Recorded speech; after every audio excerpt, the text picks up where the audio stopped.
Good morning. It gives me great pleasure to welcome you here for this book discussion. It's a book discussion the book written by Asanga Abeyagoonasekera, good friend, who has spoken here before about 2 years ago, if I remember correctly. It was winter, that much I remember. This book, many people these days take out books, they put all their columns together in an order, but just simple columns together. What Asanga has done go far beyond that. He of course has used pieces that he's used before in the sense of spoken or written, but then one grouped them together and then given a continuity to it. So there is a linkage, the context is there. Otherwise, if you write, say, about the budget of 2014 and printed in 2019, it has no meaning. It is absolutely meaningless. But you put it in context, he's put in the footnotes and the extensive series of endnotes, And I said the pieces together are flowing into each other. The repetition has been eliminated. So it in that sense evolves and becomes a book, Otherwise, if even I can put my things together, it will read, but it won't read well. It doesn't read well. This fortunately flows smoothly and gives us an eye into what is happening in Sri Lanka and how does Sri Lanka look at the world. More important. We do a series of very intensive workshops on countries in India's neighborhood. We've done a detailed one on Indonesia, and we did other stuff we are doing. It's so difficult to find people in Delhi, not just in Delhi, I guess other parts of the country, who know enough about our neighboring countries. How many people in Delhi can speak on Sri Lankan economy for that matter? Or on the Indonesian economy? On Nepal, I know one person who does that. She does that very well, Nisha Taneja. But on Sri Lankan economy, I have yet to know. I'm sure there's somebody. In JNU, DU must be somebody. It just so happens that people like me or our group is very unaware. So we need to develop a much greater focus on better understanding our neighborhood, better understanding the societies that compose them, what is happening, the churn in their societies. As I said, how do they look at the world? Not just how they look at India. We are the 800-pound gorilla, whatever. How do they look at the world? How do they look at themselves? Sri Lanka's positioning on the map, in the Indian Ocean, in the Indo-Pacific. Obviously, it's you can see its strategic location, which is why it's been known for centuries as a point where people crossed. And it is that in mind that we are doing this discussion at a relatively short notice. So I want to thank normally thanking is done at the end, but I would thank both our discussants, Nirupama Subramanian, resident editor of the Indian Express, Chandigarh, who has lived in Colombo for a very long time, representing 2 leading Indian newspapers, and has been known to know Sri Lanka quite well. So we thought that she would be. We are grateful to her. She's though based in Chandigarh, she's right here before you. Thank you very much, Nirupama, for that. And thank you, Yash. Yash Sinha, our Information Commissioner at the CIC, was our Ambassador, High Commissioner in Colombo. In the course of his Foreign Service career, he's been in Pakistan, he's been in New York, he's done all kinds of things. His last job was as a High Commissioner to the Court of St. James. Now he's back here. And I had opportunity to meet him at Colombo also when he was the High Commissioner, just after the government had changed. So it's exciting times, what is happening, how did it happen. We had gained a lot from interacting with Yash, so thank you, Yash, for coming. And Asanga, of course, a good friend. Where's the book? The other book, Modi Doctrine? There's a book that he's carrying in his hand called the Modi Doctrine, where both of us have chapters in it. So that's my little plug at self-promotion, but a minor part of it. So, and he's also, I'm very honored that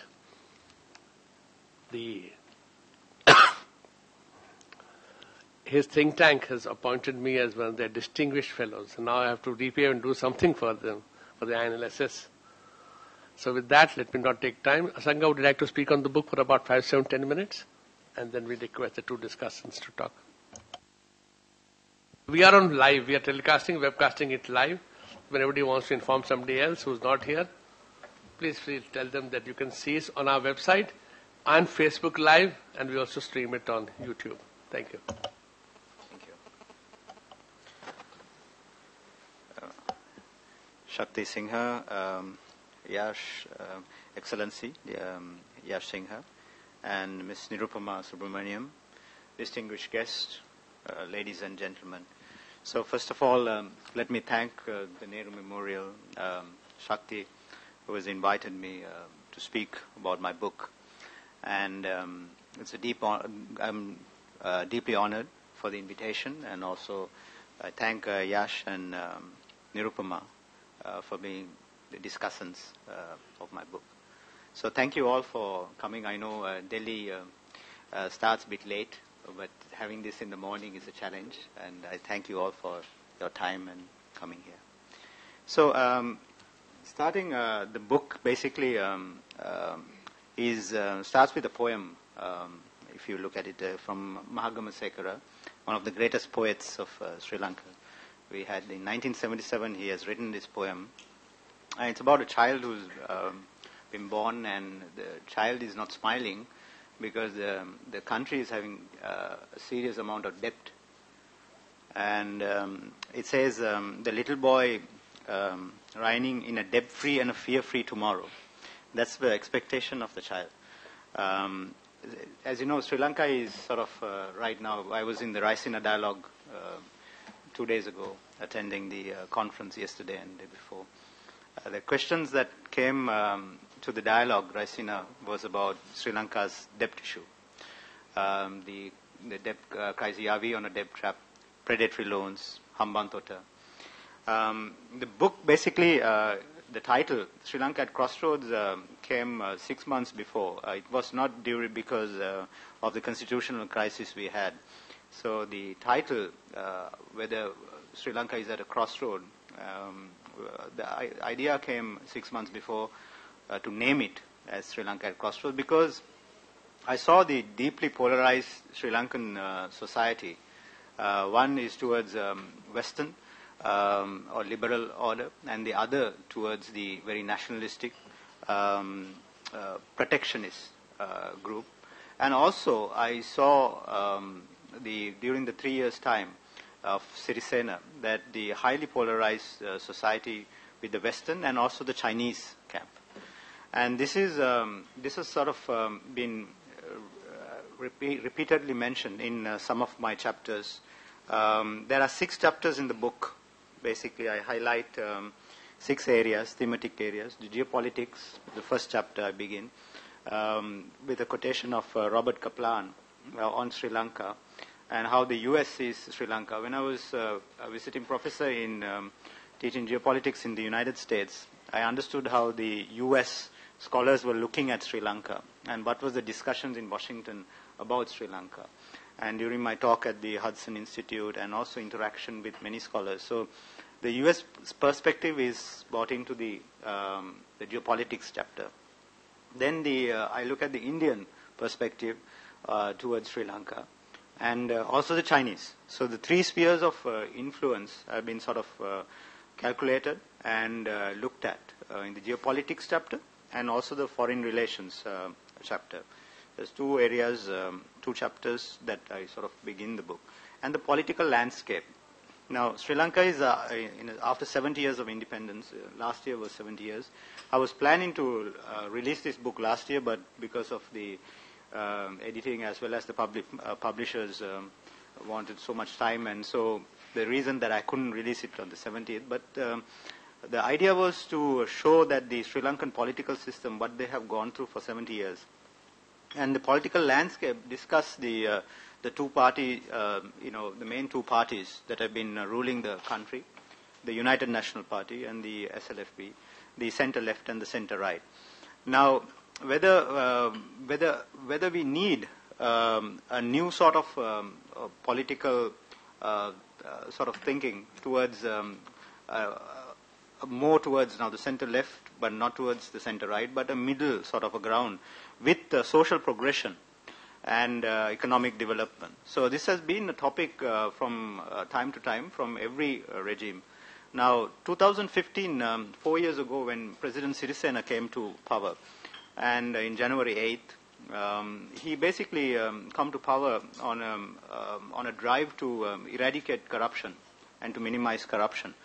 Corruption was the main theme.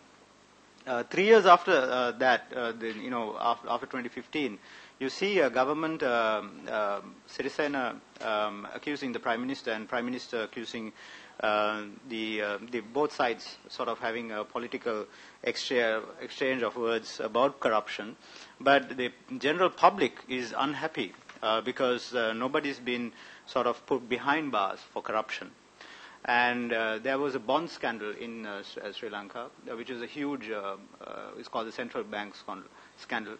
And in the governor, the former governor of the bank is out of the country and is missing. And so these are the issues that the general public speak, that there is huge scandals going on, there's corruption, but nobody is going behind bars. And so the government that came to power, so I kind of failed to deliver basically the corrupt and put behind bars. So this actually triggered with the local elections which happened, beginning of this year, and Rajapaksa to come back. He had a landslide victory in the local elections, and he was. Then the people saw that that the government that was in power, as well as the former government, on corruption, what they came to power on corruption, on anti-corruption, was due to the lack of delivery, that we saw the similarities between Rajapaksa as well as the present government. So if you look at the other areas that I speak on, the political landscape is one particular area. Peace building and reconciliation is another area which I highlight.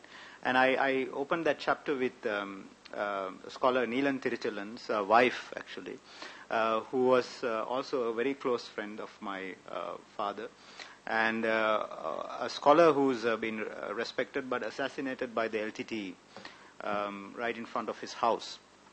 On reconciliation, what Sri Lanka should be working on, and during the Ambassador Yashvardhan's time, we were conducting about 6 reconciliation conferences in the Kadirgama Institute.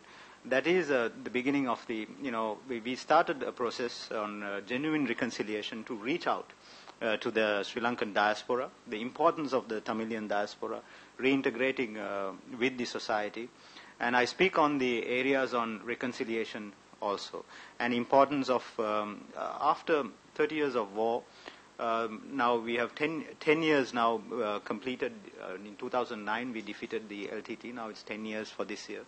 And what have we achieved, and what are the areas that we should be focused on? And in that, my particular focus is about reintegrating the Tamilian diaspora, who's outside, the Sri Lankan Tamilian diaspora. And I speak about effect of a Kaveri Delta influence. Now, this is a geographical proximity. As you know, the Tamil Nadu is closer to Sri Lanka. And due to the geographical proximity, the Kaveri Delta, or the Tamilian influence, is been there and has been there for the last centuries, and it will remain for the next centuries also. So we'd have to work with them, and we have to find answers to our solutions, political solutions, with bringing in the Kaveri Delta influence. That is very important. And policymakers coming into decisions on democracy and institution building chapter, I talk about harsh, quick decisions that have been taken. And, for example, the 99-year lease agreement with Hambantota Port. And it was done on a Sunday. And we don't sign agreements on Sundays. And it happened on a Sunday. And while the president was saying that this has to go to the parliament, and it has to be discussed in the parliament, but it didn't happen. And I am raising the question in the book: why didn't it happen, and why was it not discussed among the general public?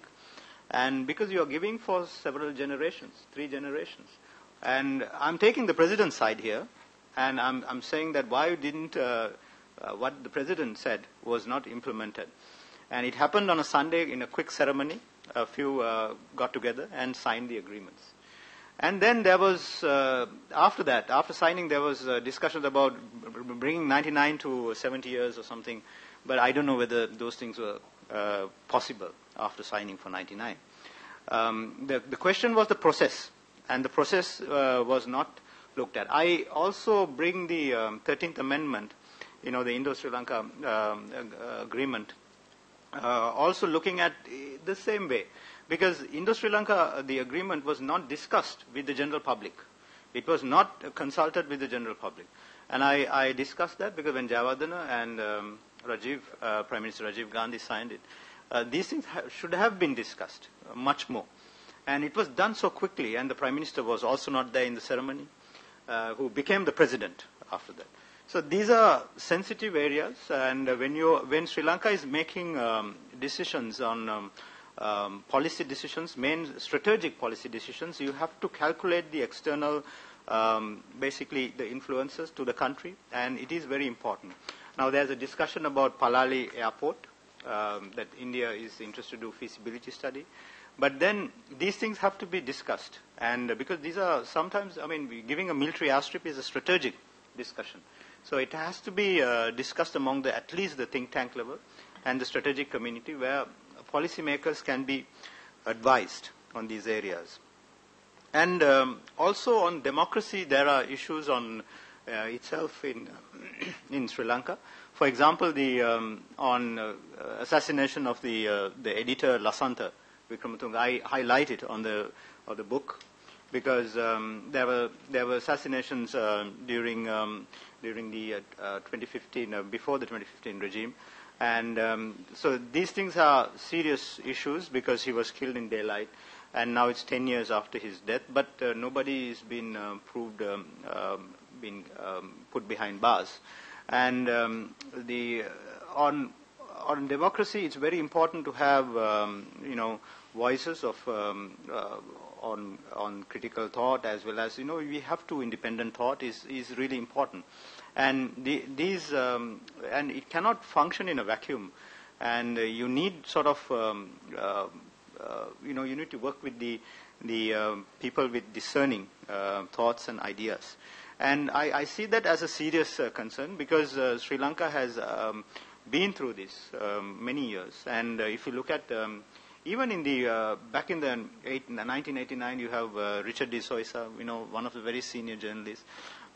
They've been assassinated. So this culture has to sort of change, and which Sirisena's time actually there was so much progress in that particular area, and you can see during the Sirisena regime that he has improved on those areas.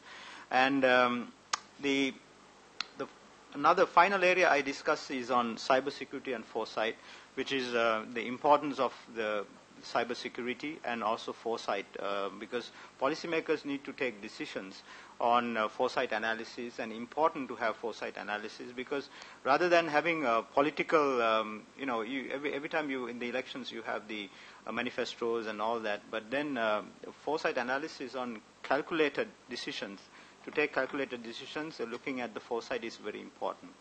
And it is a large canvas, like Professor Swaran, who reviewed my book, says that it is a large canvas. And I've been writing this with all my travels to Central Asia, Kazakhstan, China, to many places in Latin America. So there's so much of travels I have done. And most of the ideas and thoughts are sort of direct discussions with scholars, where there's a map that I have drawn and showing the significance of Sri Lanka geographically, which is Japan. If you look at, I see Sri Lanka like Japan facing the Pacific and Great Britain facing the Atlantic, and Sri Lanka is facing the Indian Ocean. So the three islands where Mackinder has sort of identified, and again Spikeman, which he puts in the rimland, and Sri Lanka is sitting on the rimland and where the intersection is, so that the importance of geographical position of Sri Lanka has been there since a long time, and this is a significant, I think, thing for the country, and you'd have to the foreign policy that Sri Lanka would have to adhere is a balance And what Sirisena says is Asia-centric balance foreign policy, which he has in his manifesto. But from Madam Bandaranaike's time, there's references to Madam Bandaranaike on the Indian Ocean zone for peace, where she spoke about a closed system, not to have external players in the Indian Ocean. And Jayawardena actually opened up and was working with the United States. You can see during the 1977 regime. So you have two basically foreign policy thoughts from Madam Bandaranaike, then Jayawardena. But Jayawardena's time there was not, I would say, the relationship with Indira Gandhi was not so much positive. But I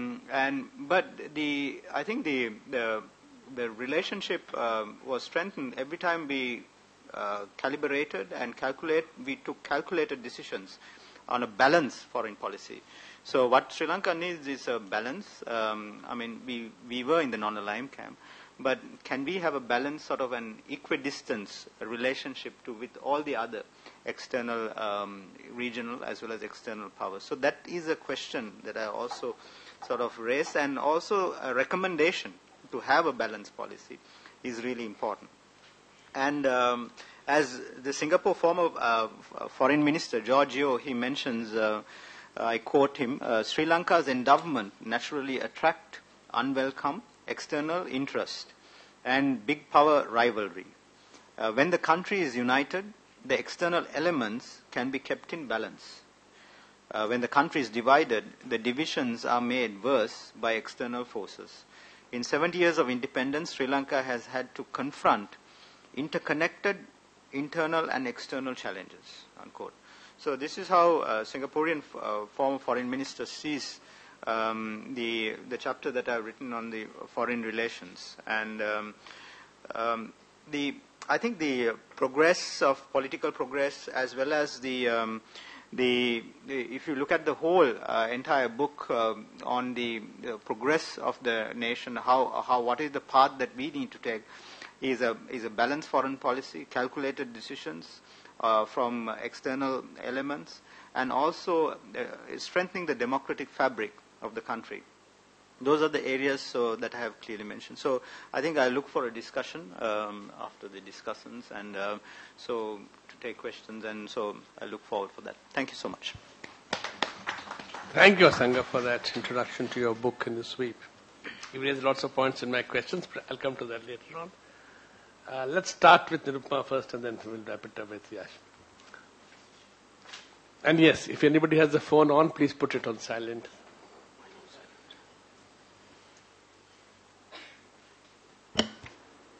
Thank you, Mr. Shakti Sinha, and thank you, Asanga, for making me part of this book discussion. There was a small mix-up, so I didn't receive the book, but I have read it as a draft because it was kindly sent to me as a PDF, and I read it in a rush. But I will just focus on some of the broad observations or the broad themes in the book. One, I could sense, and which is very post-war, post-conflict Sri Lanka, is a new and very heightened self-awareness of its geography, of its strategic location, of its geopolitical importance in the Indian Ocean and in the world. So that's one thing. And the other thing that jumps out from the book is the assertion that India is a hegemonistic power. This is, this is one of the underlying themes of the book. The next is that China is the big power in the region, is the next superpower, is the rising power. That's the other thing. And as Asanga mentioned himself, that Sri Lanka needs to balance its insecurity vis-a-vis India by bandwagoning with China, but also maintaining a balanced Asia-centric, in the words of Maithripala Sirisena, a balanced Asia-centric foreign policy. He also says that One Belt Road opens up a lot of economic possibilities for Sri Lanka. And also, as he said, that much depends on how Sri Lanka sorts out its own internal affairs. This is the broad summary of the book as I could make out from my speed reading. I'll briefly put out my own observations on this. I covered Sri Lanka for many years from the mid-90s to the early 2000s. I like to joke that I went there at the end of one ceasefire and left as another began. So it was 7 years, and also you can call it the 7-year itch. And whether it was for peace or war, yeah. And so I've studied the place a bit. I know something about it. I don't claim to know everything. And of course, I'm open to correction all the time. And I'm open to updating what I know as well. So one of the things that I get from the book as well, and from my whatever knowledge I have of Sri Lanka, is that Sri Lanka, whether this was post-war or pre-war, it remains a deeply insecure country, and its insecurity flows from its closeness to India. India is, in fact, Sri Lanka's only neighbor. Sri Lanka does not have any other neighbors. India is the only neighbor, and all its insecurities are flowing out of this. Some of this you could say it's partly comes out of, its own, the Mahavamsa, where, there are stories, there are fables about invasions from South India, and there is also a Buddhist projection of Sri Lanka as from the southernmost point to the northernmost point, a Buddhist state. So there is a co-terminality between religion and country or island. But I think there is also, and I don't know whether the others will agree with me, there is also has been a political culture, self-serving political culture, if you call it, of whipping up the Indian insecurity to serve their own political interests, whoever it is at that point of time. It's not this person or that person or this party or that party. It's constantly, it is always present in the political discourse. The other thing, of course, is that Sri Lanka remains a majoritarian country. I mean, it is all said and done a Sinhala Buddhist country, and it has no qualms about saying that it is a Sinhala Buddhist country, and of late, in the last few years, its majoritarianism is also taking cues from other majoritarianisms in the region and slightly outside.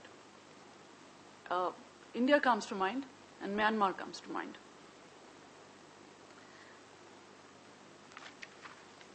The third thing is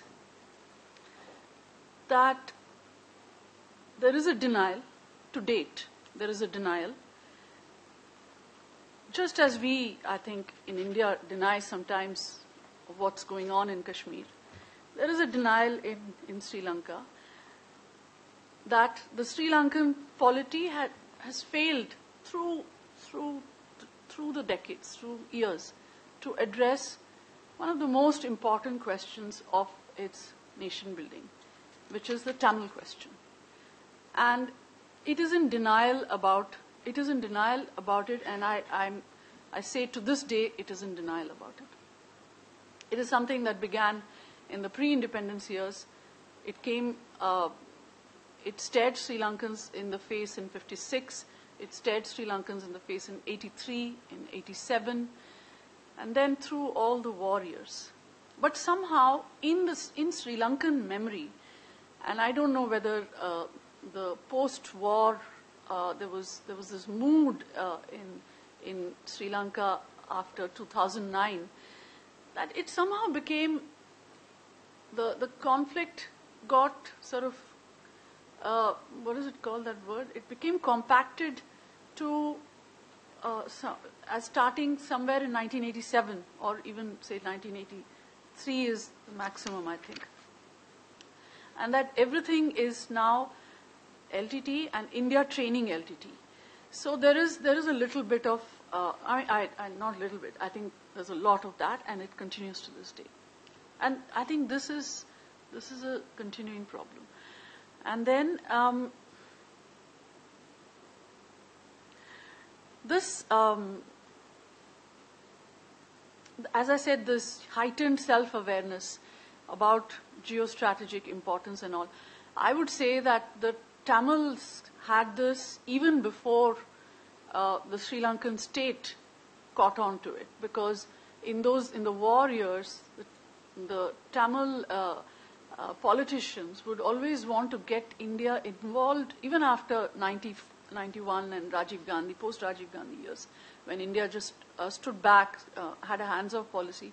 The Tamil political parties or the ex-militant types, they would constantly say, what is India doing? India should get into this place as soon as possible, because look at China. China is eyeing this place. So the Tamils had this heightened sense of geostrategic importance of, the northeast Sri Lanka, even at that time, which I think as the Sri Lankan state, it became more of a thing post-war. And but this desire to balance India with another regional power, or the regional superpower, you can say, is, Sri Lankans have realized themselves that it may yield diminishing returns. So this Asia-centric balance and equidistance, what is equidistance? If you look at geography, there can be no equidistance. Geography binds Sri Lanka really, more than state to state or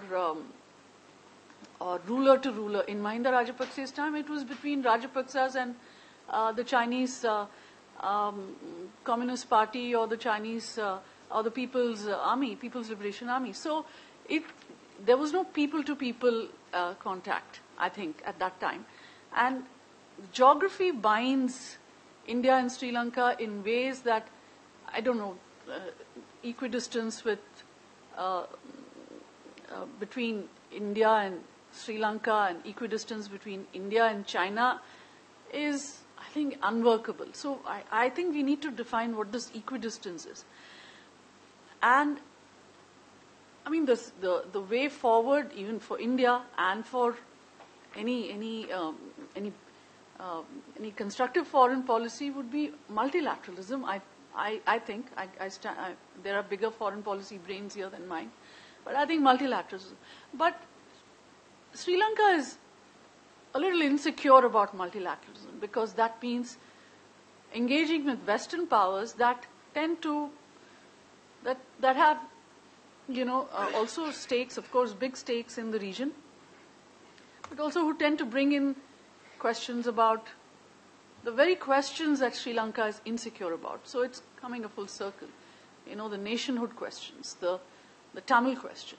So if you look at Europe, if you look at America, so those are the troublesome nations. And even the Norwegians, they had a very big post-mortem about their involvement in Sri Lanka, and they came to the conclusion that Western intervention in conflicts in Asia is now unworkable, because there is a tendency to bandwagon with China. These countries where Western nations have thought that they can come in and start dictating terms to people, those countries are now looking to China, and China is helping them out at where it matters.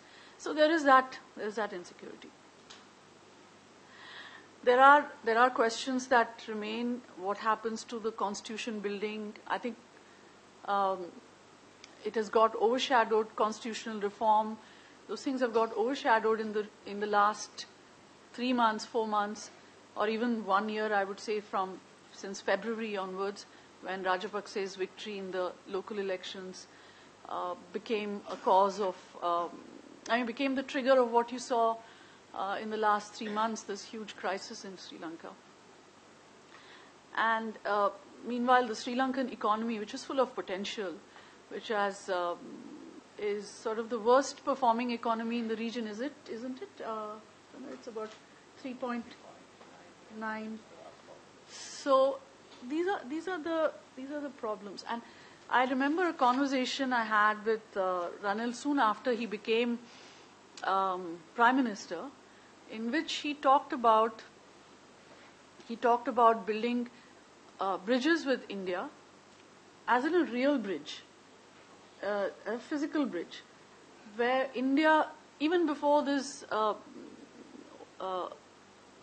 Belt and Road became a big thing, he had this vision of a bridge through India that will take Sri Lanka, that will open out Sri Lankan economy and open those countries out for Sri Lanka into Central Asia through India.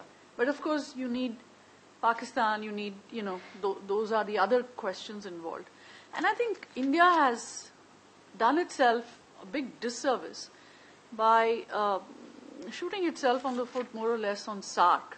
I don't know if Mr. Sinha will agree with me on that, but I think, these SAARC could have been one way to address some of these insecurities, but unfortunately it no longer exists in any sense. So I will just stop there and I will let the others speak. Thank you. Thank you.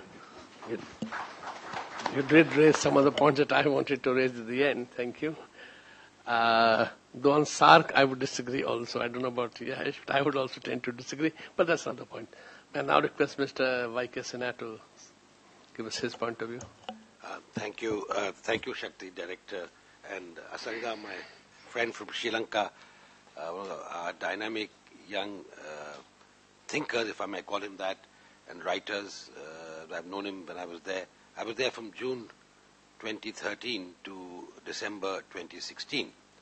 But I am retired now. I retired from the Indian Foreign Service, and I'd like to clarify at the outset that whatever I say in my personal and private capacity.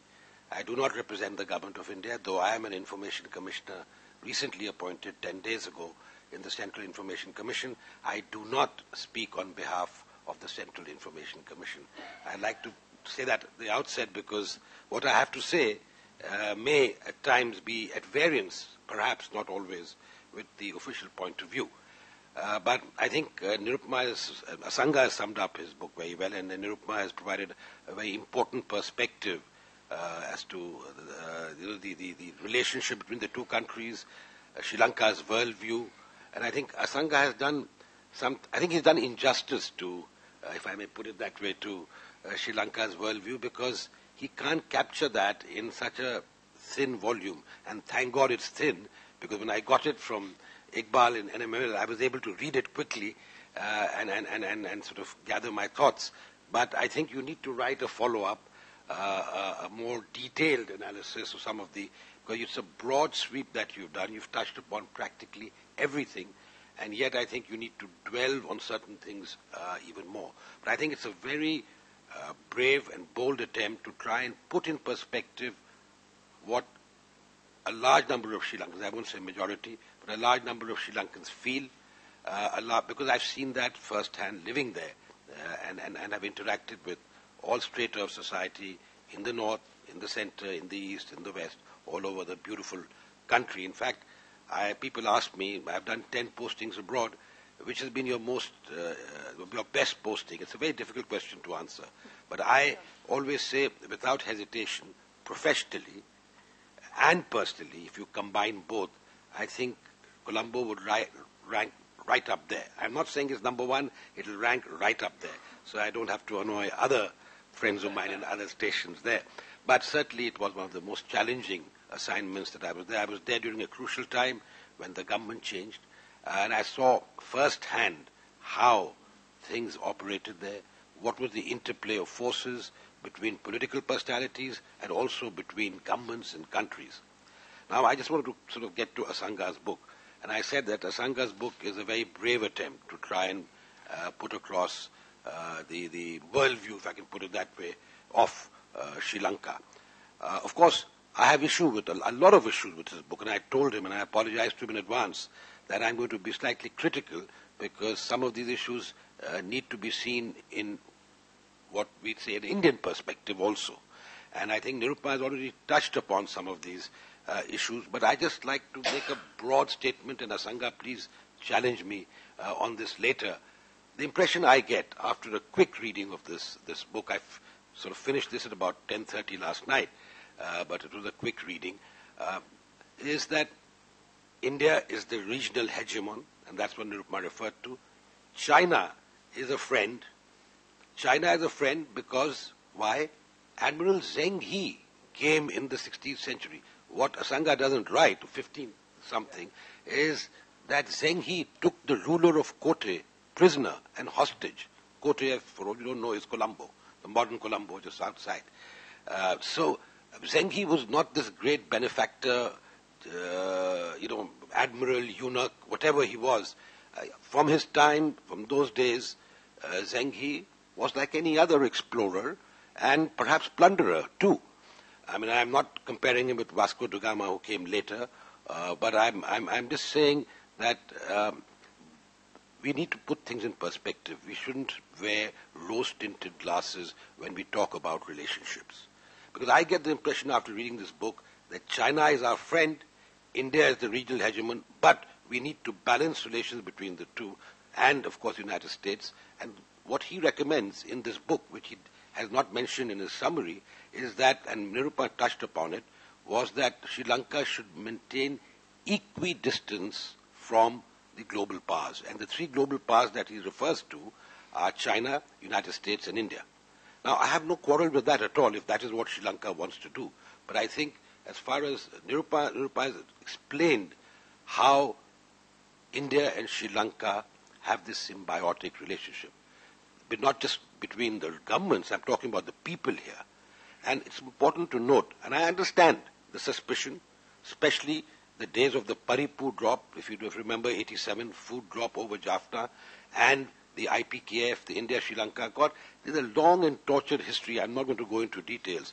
And I think the people of Sri Lanka, especially the Sinhalese majority, I can understand and appreciate why they look upon India with suspicion.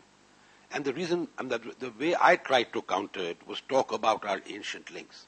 Both Shakti and I come from a state called Bihar, the cradle of Buddhism, from where Prince Mahinda or Mahindra came, from where Sanghamitra came. And I used to challenge some of our Buddhist prelates there that the Mahavamsa says that Sanghamitra brought the Bodhi sapling from Andhra Pradesh, from somewhere near Vishakhapatnam. But what they don't say is that actually she sailed down the Ganga at a place called Rani Ghat in Patna, in Patliputra, in the ancient Patliputra. Mahendra sailed from Mahendru Ghat. Those of you who have been to Patna know that there is, on the river Ganges, a Mahendru Ghat, where steamer services used to operate to North Bihar. Now, of course, you have bridges connecting the two parts of Bihar. So we have this very ancient link. Ashoka sent Mahendra after the third Buddhist International Council held in Patliputra, and the 9, if you could call them ambassadors of Buddhism that were chosen, the 9th was Ashoka's son Mahinda. So these links are something that we Indians in government and outside, have either forgotten or do not emphasize. So much so that in 2016 at Poson Poya is the second holiest day for Sri Lankan Buddhists, the holiest being the Vesak. Poson Poya commemorates the day Mahindu came and converted King Devanampiya Tissa at Mihintale near Anuradhapura. And I had the distinct honor and privilege of being invited, the only ambassador, high commissioner, to be invited with the President Sinha, to speak on that occasion from the heights of Mihintale. It was a huge honor, a huge recognition, not for me personally, but for India, I think, and for the relationship that I'm talking about. We always need to remember that, because we get this rose-tinted view or one-sided view where India trained the LTTE and the LTTE wreaked havoc in Sri Lanka, and then India tried to sort of intervene to help the besieged Tamils in Jaffna. Now, that is a narrative, and I'm not saying it's incorrect. I'm not going to comment on that, but what I'm trying to say, you need to balance. I mean, the Mahavamsa talks about the Chola invasions. Of course they took place. We are aware that they took place, and there were atrocities committed. But then you need to balance that with Mahinda and Sangamitra and others. The Holy Tooth relic, for instance. How did that tooth come from? How did that relic come from India? I mean, the Sinhalese, if the language. I remember when Madam Sushma Swaraj made her first visit to Sri Lanka as External Affairs Minister, she told me that she could get about 20 to 30% of the words spoken in Sinhala, and that's because of its connections with Pali and Sanskrit. So we have so much in common, and I wanted to emphasize that. Now, having said that, I just want to dispel a few notions. Quickly, I know we don't have time, so I'm going to just touch upon a few things. Asanga in page 31 quotes Professor Shen Dingli, in which Shen Dingli, obviously the Chinese, talks about the Chinese Blue Water Navy and the raison d'etre for overseas military bases, and the reason he gives is to cut supply costs. Now, I want to ask, that's not Asanga who needs to answer, certainly Professor Dingli needs to. We are talking about military bases, we are not talking about logistic bases. So how do military bases cut supply costs in international trade? Well, that's a question that I'm not sure that there's an answer to. Page 32 says, it is galling to New Delhi that the entire world is lining up to do business with a rampant China. Now, I know when this was written, perhaps, and I don't recall when it was written, but perhaps it was, I wouldn't say correct, but at least it looked that way. Today, I've returned from UK 2 months ago. Theresa May was in China in February. She refused to sign on to the BRI. And that's only one example. The US policy you're aware of towards the BRI. It's not just India. India may have been one of the initial countries that had problems with the BRI. There are other countries now realizing what the debt trap is. And Sri Lanka is the prime example. And I think Asanga talks about $64 billion debt. How much of it goes to China, is owed to China? I know how the Hambantota deal was negotiated, and we still know. I've been to Hambantota a few times. Beautiful countryside, but that port is lying idle. That airport in Matala is lying idle. So these are white elephants where huge loans were taken, interest rates, and correct me if I'm wrong, Asanga, it was started off with less than 2% per LIBOR and ended up at 6% or more. That's how the Chinese negotiated with Mahinda Rajapaksa's government. He did refer in his summary as to how that deal was signed quickly, but that's a different matter. The other point, he talks about the submarines visit twice, or maybe more than twice, in page 36 and in page 86. Now, I was there. Not that I had a front-side view, I was a participant in the discussions there. So I know when Asanga says that it was a well-thought-out decision, well-crafted. I know where he's got that from. And the person he's got it from, I hold in high respect, so I will not name him. But that is completely incorrect. But if it is correct, then all I can say, it was not well thought out. It was disastrous. The submarine came first in September 2014, when the Prime Minister of Japan was in Colombo. Time to perfection, a few days before President Xi arrived. And if I'm not letting out secrets, and I won't because I have to keep them for my memoirs and I don't want to be prosecuted under the Official Secrets Act, but a few days later, our leaders met, I'll tell you where, in New York. Assurances were given. And in end October, the same submarine, by the way, there were not two submarines, that came to Colombo Port. There were many submarines hovering around the Indian Ocean. I'm talking about the submarine that docked at Colombo Port. The same submarine was returning from the Gulf. and an assurance was given that we would be informed in advance. We weren't. And that is despite the fact that I gave enough hints, because we knew, but we wanted to get an assurance. So this submarine incident, and even though it's downplayed here, and in this book I'd like to clarify, was a turning point, if I may put it that way, as far as our relationship goes. It was what we felt a breach of trust, really, and it really did matter in the ultimate analysis. So I think we need to understand and see things in perspective, because no one is saying that you need prior permission, not at all. In fact, Asanga compares it to the visit of USS Carl Vinson. He refers to the INS Vikramaditya. INS Vikramaditya came to Colombo, its maiden voyage, when it was coming from the west coast to the east coast for the International Naval Review.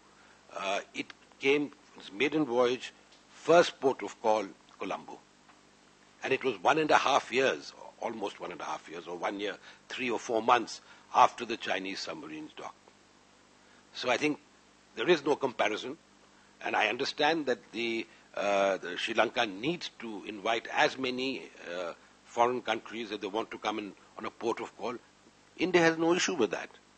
But when India feels that a country which is not necessarily well disposed towards it, which poses a threat, a direct threat to India's security, especially its soft underbelly in the south, then India will sit up and notice. And India will tell our friends that you must be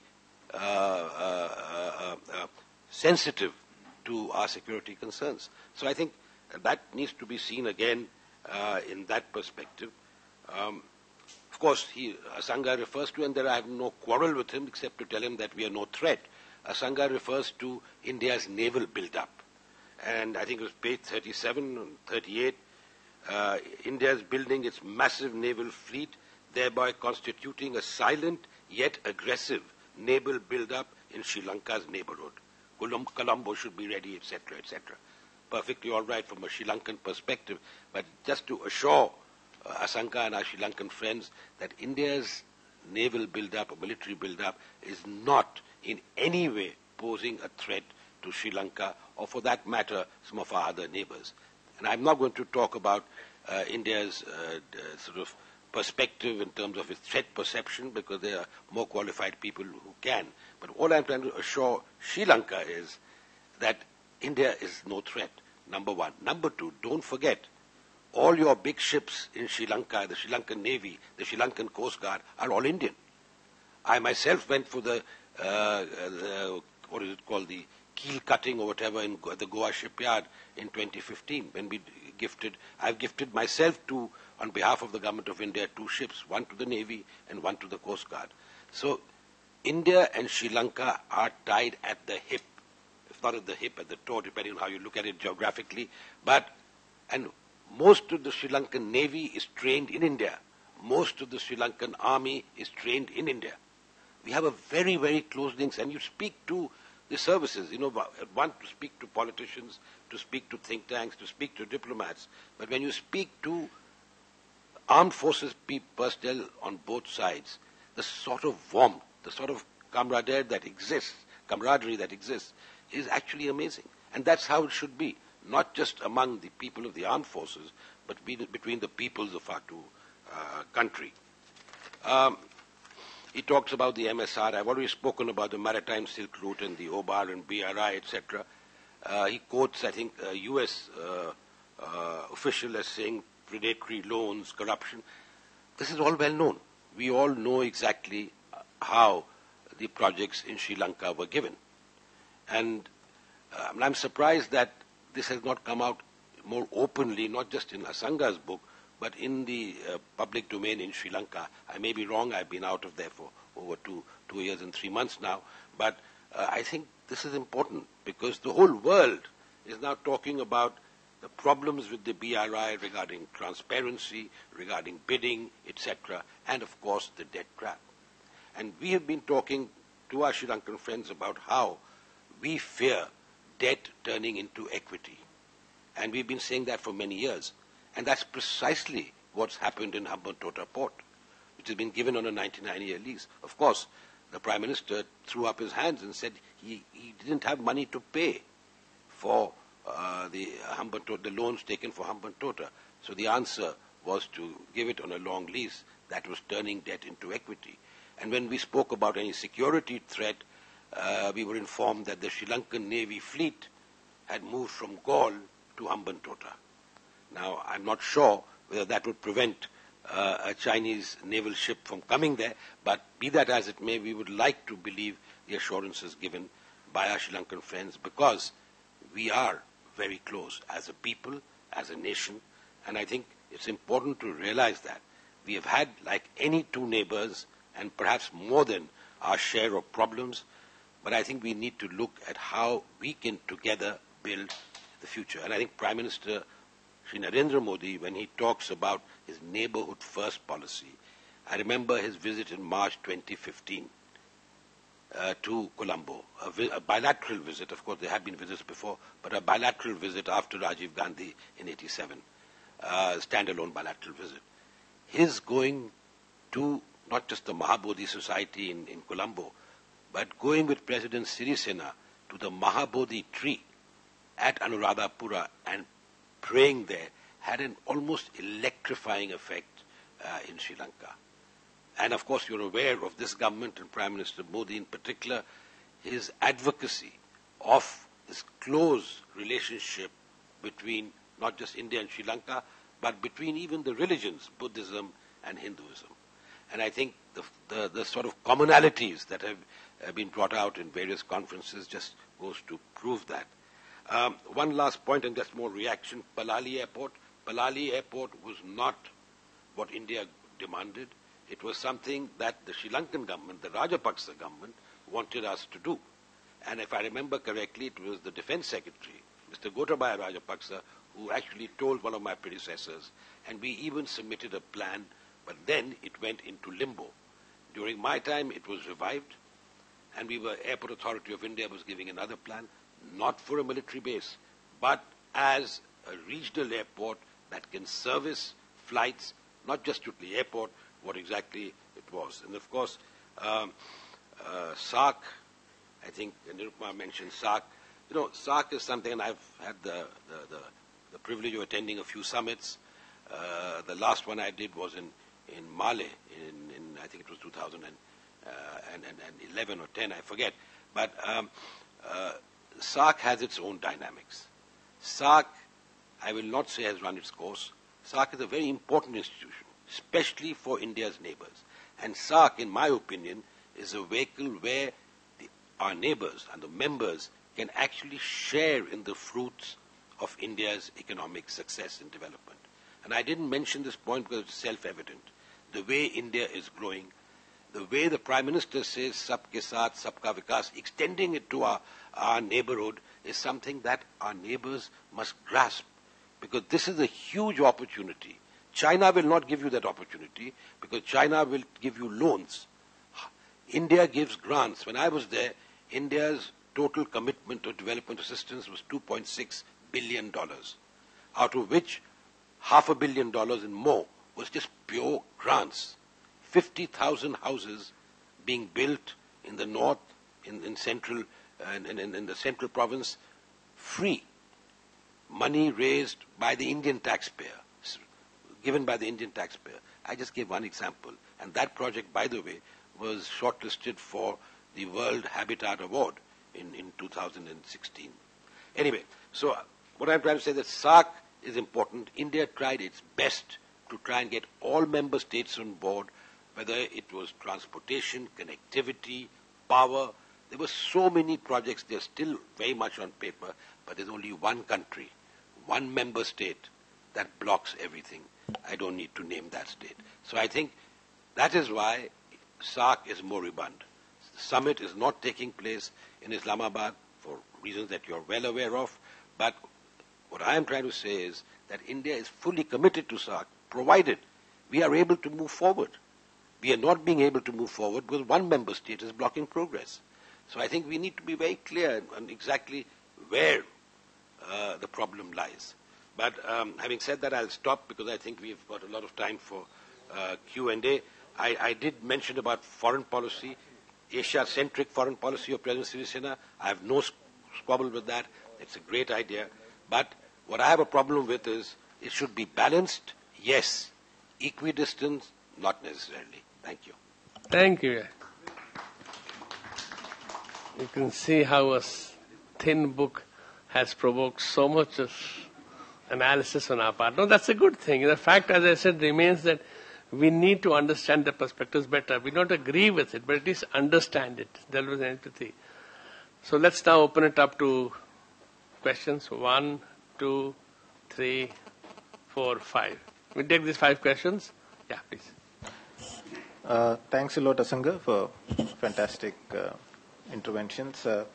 On the issue of regional integration, which seems to have animated discussions a lot, what is Sri Lanka's views on BIMSTEC, Bay of Bengal? And I think one of your leaders was also talking about Bay of Bengal cooperation involving Singapore and other countries. Where do you see that happening? The other question is, if I may, is what is the grand strategy behind Hambantota, economic grand strategy? What are the backward linkages that were conceptualized when Hambantota was conceptualized? Because if you have a massive port, you need to have market access as well. Thank you.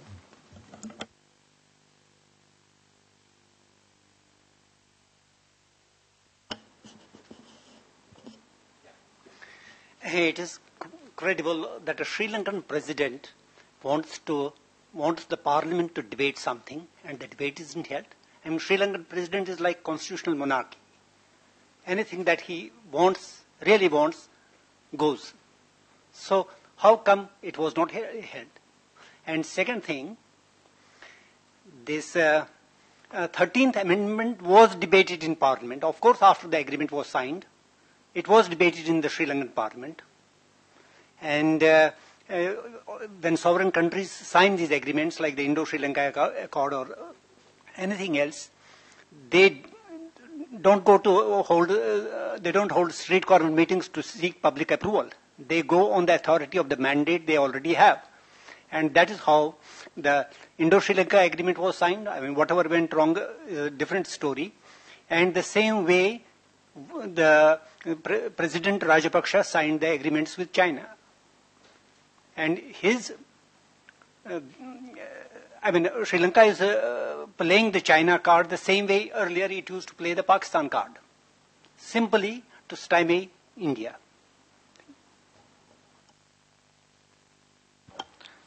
Thank you, Asanga, for such a nice talk. I have 2 questions. First for Asanga. I think the sense of impunity by the politicians is the main cause of corruption there. So what is the work done by the judiciary, especially in Sri Lanka, to curb this corruption? Second is for the ambassador, Sir Sinha. Especially the present government talks a lot about the religion diplomacy wherever it goes, right? So we have seen a lot of positive talk going upon the about this religion diplomacy. But don't you think this may backfire in a long run, the religion diplomacy? Thank you. So I have a couple of questions. The first one is how real and stressful is the situation within Sri Lanka between the Sinhalese and Tamil community, because we keep on hearing in journals about systematic discrimination against the Tamils, even now with names of institutions in Tamil being changed to Sinhalese, they being denied education in Tamil language and other facilities. And is there a chance of yet again an implosion within Sri Lanka? Because the international media seems to highlight that the second in command in the army, for instance, took action, was involved in the action in 2009 against LTTE, but they also talk about the atrocities at the same time.